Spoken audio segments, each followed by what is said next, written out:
Detail చూస్తే Hyderabad brand image ను హైడ్రా నాశనం చేసిందని మండిపడ్డారు కేటీఆర్. కొడంగల్ రెడ్డికుంటలో కట్టిన రేవంత్ రెడ్డి ఇంటిని కూల్చే దమ్ము హైడ్రాకు ఉందా అని ప్రశ్నించారు. రేవంత్ అన్న తిరుపతి రెడ్డి దుర్గం చెరువులో కట్టిన ప్యాలెస్ ని టచ్ చేసే సత్తా హైడ్రాకు ఉందా అని నిలదీశారు. హిందూ ముస్లిం ఏపీ తెలంగాణ పంచాయతీ లేకుండా కేసీఆర్ అద్భుత పాలన అందించారని గుర్తు చేశారు కేటీఆర్. గవర్నమెంట్ జాగాలు ఎక్కడన్నా దొరకక దిక్కులేక నాలా పక్కన ఆన్నో ఇన్నో కట్టుకుంటే వచ్చి నిర్దాక్షిణ్యంగా హైడ్రా హైడ్రా అని చెప్పి ఏడుస్తుంటే మొత్తుకుంటే కాయిదాలు ఉన్నాయి చూడరా కోర్టు ఆర్డర్ ఉందంటే కూడా నిర్దాక్షిణ్యంగా కూల్చిపారేసి మీరేమైనా చేసుకొని ఎవరికి చెప్పుకుంటారో చెప్పుకోండి అని చెప్పి ఒకళ్ళు హిందూ ముస్లిం అని కూడా లేదు, ఇష్టం వచ్చినట్టు కూలగొట్టాడు. గరీబోడైనా ఎవడైనా చూడకుండా కూలగొట్టి పారేస్తూ ఉన్నారు. పోనీ ఈ సూత్రం అందరికీ ఉన్నదంటే అందరికీ లేదు. హైడ్రా అనేది పెద్దల పాలిట మాత్రం వాళ్ళనేం ముట్టది, వాళ్ళనేమన్నది.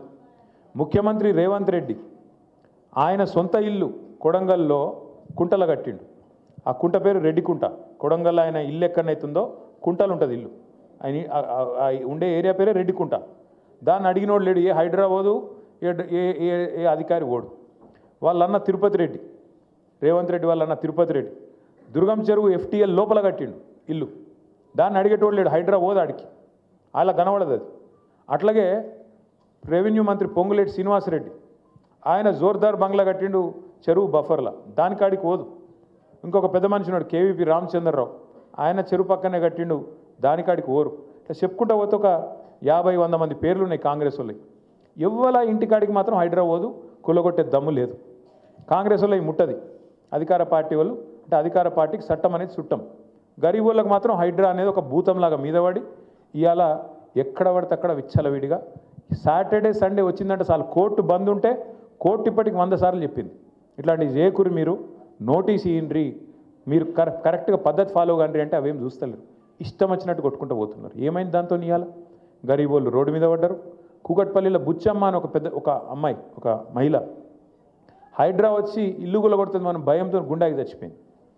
నేను పోయొచ్చిన వాళ్ళ ఇంటికి, వాళ్ళ బిడ్డని అడిగిన ఏమైందమ్మా అంటే వచ్చి నోటీస్ ఇచ్చిర్రన్న, ఇచ్చినాక ఆయనతో రేపో మాపో వచ్చి కూలగొడతారని చెప్పి ఆయనతో భయంతోనే గుండాకి చచ్చిపోయింది. ఊరేసుకొని చచ్చిపోయింది, గుండాకి కాదు ఊరి పోసుకొని చచ్చిపోయింది.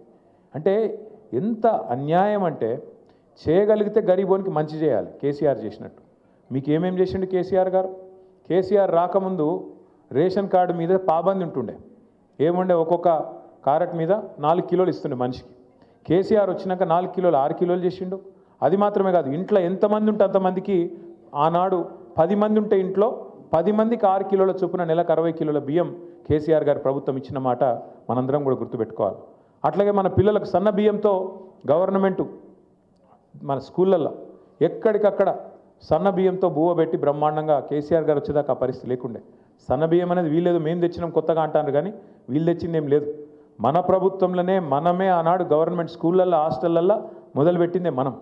అట్లాగే ప్రతి ఇంటికి ఇదివరకు మీకు నల్ల బిల్లు వస్తుండే, కేసీఆర్ వచ్చినాక 20,000 లీటర్ల వరకు, అది కాలనీలైనా అపార్ట్మెంట్లైనా బస్తీలైనా మొత్తం ఫ్రీ చేసిండా లేదా?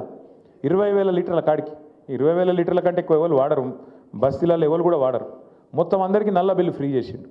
అంతకంటే ముందు మీకు ప్రాపర్టీ ట్యాక్స్ ఉంటుండే గర్పట్టి, దాన్ని కూడా 1000 రూపాయలకి తగ్గించి 100 రూపాయలు చేసింది కేసీఆర్.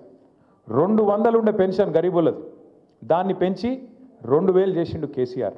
అట్లాగే ఆడపిల్లలు లగ్గాలు చేసుకుంటే ఒక కేసీఆర్ కిట్ అని, అదే ముస్లిం సోదరులు అయితే వాళ్ళకు షాదీ ముబారక్ అని ఒక ప్రోగ్రాం పెట్టి 1,116 ఇచ్చి, అదే ఆడబిడ్డ కడుపులో ఒక బిడ్డ పడితే బ్రహ్మాండంగా ఆ బిడ్డ కూడా మళ్ళీ గవర్నమెంట్ ఆసుపత్రిలో గవర్నమెంట్ దవాఖానాలని ప్రసూతి కావాలని చెప్పి కేసీఆర్ కిట్ పెట్టిండు. ఆడపిల్ల పుడితే 13,000, మగ పిల్లగాడు పుడితే 12,000 అని చెప్పి సర్కార్ దవాఖానలు మంచిగా చేసే ప్రయత్నం కూడా కేసీఆర్ చేసిండు. ఇంకా చెప్పుకుంటూ పోతే చాలు ఉన్నాయి. ఎందుకు చెప్తున్నా ఇదంతా అంటే బతుకమ్మ వస్తే బతుకమ్మ చీర పెట్టిండు, అదే మీకు రంజాన్ వస్తే రంజాన్ తోఫా ఇచ్చిండు, క్రిస్మస్ వస్తే క్రిస్మస్ గిఫ్ట్ అని చెప్పి గరీబోళ్ళ తిరిగి చూసిండు తప్ప ఎన్నడూ కులం పేరు మీద మతం పేరు మీద రాజకీయం చేయలే కేసీఆర్. 10 ఏళ్ళు హైదరాబాద్లో ఒక్క కొట్లాట లేకుండా, ఒక్క గొడవ లేకుండా, హిందూ ముస్లిం పంచాయతీ లేదు, ఆంధ్ర తెలంగాణ పంచాయతీ లేదు, బ్రహ్మాండంగా కడుపులో పెట్టుకొని చూసుకున్నాడు కేసీఆర్.